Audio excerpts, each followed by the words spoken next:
दोनों के दोनों बहुत प्रसन्न हैं। देव ऋषि ने जाके परमात्मा देव को प्रणाम किया, मत्था टेका, बातचीत हुई। कहा, देव ऋषि किधर से आ रहे हो और किधर जाना है? शायद भगवान देव ऋषि को भी अपने पास बहुत देर नहीं बिठाते, आओ और चलते बनो, उनका काम ही चलते रहना है, अतएव अपने पास उन्हें बिठाते नहीं है। किधर से आए हो, किधर जाना है? कहा, दर्शनार्थ आया हूं। रास्ते में दो भक्त मिले थे प्रभु, उन्होंने प्रश्न पूछा है, वे आपकी सेवा में रख रहा हूं। एक पीपल के पेड़ के नीचे बैठा तपस्या कर रहा है, अनेक वर्षों से मैंने पूछा नहीं। दूसरा इमली के पेड़ के नीचे बैठा हुआ तपस्या कर रहा है, अनेक वर्ष बीत गए हैं। दोनों ने हाथ जोड़ के आपसे प्रार्थना की है, पूछा है, प्रभु क्या हमें भी कभी दर्शन होंगे? भगवान श्री कहते हैं, मुझे पता है दोनों कैसे किस प्रकार के तपस्वी हैं, किस प्रकार का उनका त्याग है, किस प्रकार की उनकी उपासना है, मुझे बहुत अच्छी तरह से बोध है। इतना ही कहना देव ऋषि, इतनी जल्दी नहीं। जिस जिस पेड़ के नीचे बैठे हैं, जितने जितने पत्ते हैं उन पेड़ों पर, उतने वर्षों के बाद उम्मीद रखना।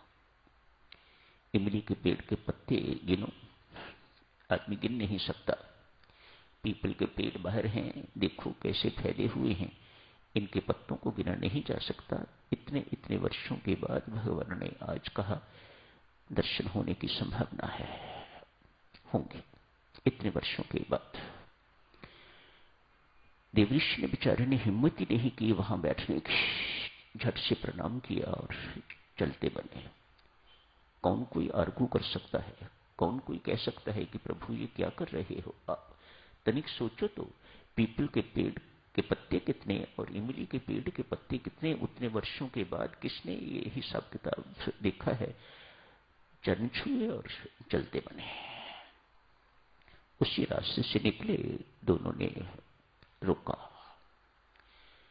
पूछा, देव ऋषि प्रणाम, क्या हमारी चर्चा वहां हुई? हां हुई। क्या कहा है परमात्मा ने? चुप करके उठ के मानो संकोच हुआ, न जाने किसी का हार्ट फेल हो जाए, किसका क्या हो जाए, ये चर्चा बताने योग्य नहीं है।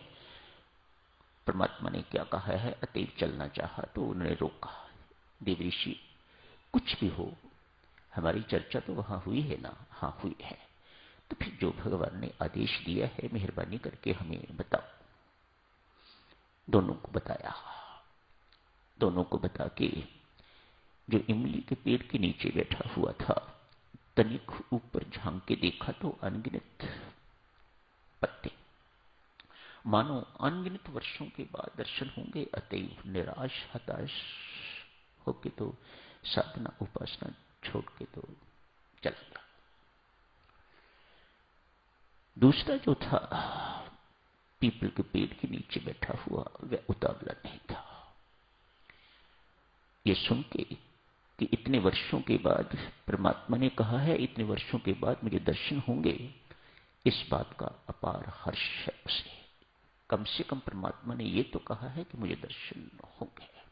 अतः खुशी के मारे, आनंद के मारे, भाव विभोर होके, आनंद विभोर होके उसने नाचना शुरू कर दिया। देवर्षि नारद इस नृत्य को देख रहे हैं, इस दृश्य को देख रहे हैं, निहार रहे हैं। मानो उनके अंदर भी जैसे उसके अंदर प्रेम उमड़ा है, देवर्षि नारद के अंदर भी प्रेम का सागर उमड़ रहा हो। ये भक्त अपने शरीर की सुध बुध भूल गया है, नृत्य में इधर गिरता है उधर गिरता है, आंखों से आंसू। वह परमात्मा, वह तूने कमाल कर दी, मेरी डेट निश्चित कर दी, इतने वर्षों के बाद आप मिलोगे मुझे। निहाल हो रहा है। देवर्षि नारद ने अभी आंख बंद ही करी थी तो खोली, थोड़ी देर के बाद देखा तो भगवान श्री सामने खड़े हैं।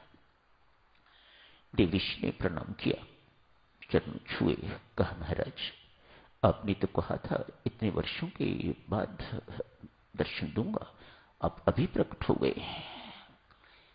भगवान ने कहा, देवी सज्जनों, देवीषि उस वक्त की उपासना की शैली में और अब की उपासना की शैली में जमीन आसमान का अंतर है। भाव शून्य उपासना कर रहा था ये, अब इतनी ही देर की भाव सहित उपासना की है, प्रेम पूर्ण हृदय से उपासना की है। देखो इसकी क्या हालत है, इसे कोई शुद्ध बुद्ध नहीं, इसे यह भी पता नहीं कि मैं इसके सामने खड़ा हूं, इतना मस्त हो गया हुआ है, इतना भाव में खो गया हुआ है। इसे अपने शरीर की शुद्ध बुद्ध नहीं, इसे मेरी शुद्ध बुद्ध नहीं कि मैं इसके सामने इस वक्त खड़ा हूं, देखूं, मैं दर्शन करूं। जिसके दर्शनों के लिए इतना कुछ किया है, इतने वर्षों तक तपस्या की है, उसके दर्शन करने को ये तैयार नहीं। ये मेरे प्रेम में इतना खोया हुआ है, अतएव मैं रह ना सका। अतएव मैं उसी वक्त बैकुंठ छोड़ के इसके पास तत्काल आ गया, इसके प्रेम को देखकर। भगवान श्री बात ही कर रहे थे तो देवऋषि नारद ने भी प्रेम विभोर होकर नाचना शुरू कर दिया। अब दो व्यक्ति नाच रहे हैं, भक्त भी नाच रहा है और देवऋषि नारद भी नाच रहे हैं।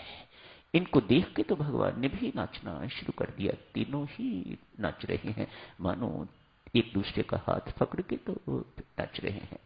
सोचो कैसी अद्भुत शांति मिली होगी भक्त को, कैसी अद्भुत शांति मिली होगी देवऋषि नारद को कि भगवान श्री दोनों के हाथ पकड़ के तो उनके साथ नाच रहे हैं। ये किसकी महिमा है? भाव प्रधानता की महिमा है, प्रेम की महिमा है। ये मार्ग हमारा देवियों सज्जनों भाव शून्यता का नहीं है। भाव शून्यता अर्थात चलाना और भाव सहित उपासना करना अर्थात रो रो के गिड़गिड़ा के परमात्मा को पुकारते रहना। हृदय से प्रेम निकले, मानो परमात्मा के अनन्य प्रेम, शब्द प्रयोग करते हैं अनन्य प्रेम, मानो परमात्मा के अतिरिक्त और किसी के साथ प्रीति नहीं है। कहते हैं थोड़ी देर के बाद जब सब इस आनंद से बाहर निकले, देवऋषि को भगवान ने इशारा किया, आप अपने काम के लिए जाइएगा और इस भक्त को अपने विमान में बिठा के तो अपने साथ बैकुंठ ले गए। कहानी इस प्रकार की कहती है, मेरी माताओं, भावपूर्ण नाम की उपासना करो, फिर तो एक बार भी मुख से निकला राम हमारे जन्म जन्मांतरों की एक चिंगारी की तरह। जैसे 1 किलो रुई जलाने को एक मैच स्टिक चाहिए, तो 1 क्विंटल को जलाने के लिए भी एक ही पर्याप्त है। उसको जलाने के लिए अनेक दिया सलाइयों की जरूरत नहीं है, अनेक डिब्बियों की, अनेक मैच बॉक्सेस की जरूरत नहीं है। एक तीली ही काफी है, एक स्टिक ही काफी है। ठीक इसी प्रकार से भाव सहित जपा हुआ राम नाम हमारे जन्म जन्मांतरों की एक चिंगारी की तरह, स्वामी जी महाराज ने लिखा, एक चिंगारी की तरह हमारे जन्म जन्मांतरों के पापों को भस्म करके राख कर देता है। खूब नाम जपो, भावपूर्वक जपो। शुभकामनाएं, धन्यवाद।